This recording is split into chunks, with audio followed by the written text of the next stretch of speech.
Okay, so this is the video of our RV bedroom. We're temporarily using an air mattress, believe it or not. You know, the RV beds, mattresses that come in the RVs are not that comfy. And, you know, we got dogs and it just, I don't know, after having that mattress for a year, we were not comfortable on it. The entire wood piece underneath the bed was bowing, and we just weren't really comfortable at all. So we took the original one, you know, like where you hold here and then it flips up and then you got the storage underneath, and we reinforced it with extra wood. So if we look down underneath here, this is our camping air mattress that we have all blown up, and then the wood that the RV bed was on before was about, only that thick. That's not very thick. So we more than doubled the size of the piece of wood and we put on top. Now that makes it supported, and then the bed no longer dips and bows down like this, but it makes it really hard to access the storage underneath. But this is the amount of space we have that we can get underneath there with. So I just have this tucked in there because I didn't push it all the way back, but it's really hard to get in and out from underneath there. And again, the bed sticks out. You know, it's supposed to be a one that you can walk around. Well, I'm pretty small, and well, that's my leg. I really can't walk around that space very easily at all. And then on my side, of course, I've got some bags and stuff that I keep stored down there. So that's not helpful. Okay, so we had the opening doors, the ones that flip up, you know, like that.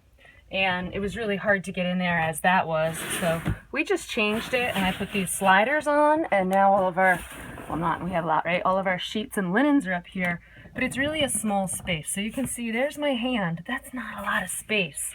I can't even fit one full blanket all folded up in there for a queen size bed. So we think we're gonna eliminate all of this and all of this on both sides. So I'm gonna shut this video off, and then I'm gonna show you the video. I'm gonna make a video and then show it to you of my plans for redesigning this space, which we call our bedroom. Here we go. All right, so this is a mostly to scale model of our bedroom that you just saw some images of. And so what I've done is for every foot of bedroom space, I've used an inch of space on cardboard to create it. So if that's us, that's how we access our our under the bed storage. We can't lift up because the wood was too flimsy. We replaced the wood, and now it's too heavy to lift up. So it's just, that's how we get into store stuff. And it's hard, not much fits in there. We also, like I showed you before, we do not have very much space to walk around the corners of the bed. Now, yes, our mattress that we have now is a little longer than the original one, but again, look at how tall my husband is, and with the shorter mattress, it really wasn't a good fit. So we extended the bed that couple inches and got a regular queen size mattress, which works much better for him. Okay, so now this, I didn't draw out the cabinets, but this is the overhead slides, and that's the closet, and that's the closet right there. What that's going to involve is removing all of this, taking that all out. So we're going to open that space up. I'm going to do that first. Okay, and well, with that opened up, I think that's going to be a great starting point. So you can see the before, and you can see now where that's all opened up in space. Now there's more to come. So let me go ahead. I'm going to remove us and the mattress. All right, so with no mattress on, this is a representation of the old platform. Look, it's sagging just like the old platform was. No, but seriously, I'm going to, this is an aluminum frame that came with the RV, and it has just a thin piece of wood that came over it. Again, we put bigger board over top so it wouldn't keep sagging and sinking under our weight. So we are going to remove this. And now with that removed, what we have remaining is our pass-through storage. So on the outside of our RV, up at the front, there and there, see if I can get underneath there and there, we have pass-through storage. Now our pass-through storage not only goes from one side to the other and fully across, but from the wood that goes from here to here where the bed frame was, it is completely open from the inside of the RV to the pass-through storage. Now, we don't know whether that's a good thing or a bad thing. We did block it up ourselves, and we've used some pink insulation foam to block it off and make a border. One of the reasons is because I just felt kind of weird with all the gross stuff, like when we put the RV supplies that get dirty outside, the garden hose, the sewer line hose and stuff up there when we move the RV. I just don't want it getting into our living space. I thought it would be better to keep it separate. So it's separate for the moment, and not sure whether we'll keep it that way or not, but it's probably likely that we will keep it separate, but keep it in a way that we can easily remove that and change it if we want. Okay, I'm going to build a second platform, and it's supposed to be the same height as that one over there, but you know, I'm just making it out of cardboard, so it doesn't have to be exact. I have the measurements written down. So when I put that platform there, it's going to run pretty much, it's going to run the width from one side to the other. So no, we won't have walk around. We're going to lose access to that drawer and that drawer that are over in the corners there. But again, we don't really use them anyway. There's hardly anything that we ever access in there. Let me go ahead, and so that would be our underneath storage area. I put a block up so that it would actually represent really what the storage space would be without accessing the pass-through storage underneath. Now let me put the mattress on, and we're going to see that next.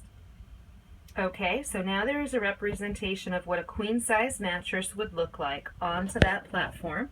And you can see that all the storage that really isn't that accessible for us is going to be removed, leaving just that storage underneath. But if you look on the corners and the sides here, let me see if I can look through the window and show you.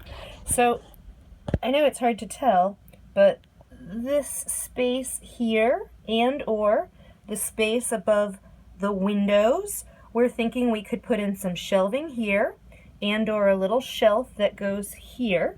Now, over to here, we wouldn't be walking around the bed any longer.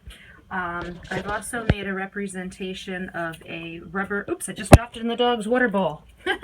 Dropped my container in the dog's water bowl. Let me pause and dry. Okay, so this, which is a little crooked, but in general, this represents the size of, you know, like those Rubbermaid storage bins that we have a couple of. Will they also fit this way? Oh yeah, they will. So if they fit widthwise, you know, so that the long side is under more, that'll give us even more room. And when I push it back, look, we even still have some space. We can maybe put some shoes or other things. All right, so next I'm going to put myself and Casey in the bed. Oops, my roof is sagging. To be expected, right? It's just a paper towel. So I'll be back there, and I'm sure for the most part Casey will take the up front. So yes, I will have to climb in over him, but you know what? All said and done, we've had loft beds before, and I've always done that, and it hasn't been a big deal. But I do think that it will open up the area, and in a second I'm going to sit us up. Okay, so here we are sitting up in bed. And again, I think that gives us so much more room. If we put nice pillows along the back wall and we can use it to sit up, it's going to open up the space really nicely. So I really think that's what we're going to end up doing with our bedroom. Let me pull back a little bit. So again, minus the saggy roof and the fact that it's a coffee box taped together with painter's tape, I'm pretty set on making a project go down something like this and opening it up. So far with all the other projects that we've done, taking out the dinette and putting in a countertop instead, taking out the jackknife couches and, not couches, the jackknife couch and making more of like a daybed area, we're really happy with those changes and we don't regret having done them. So I'm just going to think it through a little bit longer and make sure we think it's the right idea.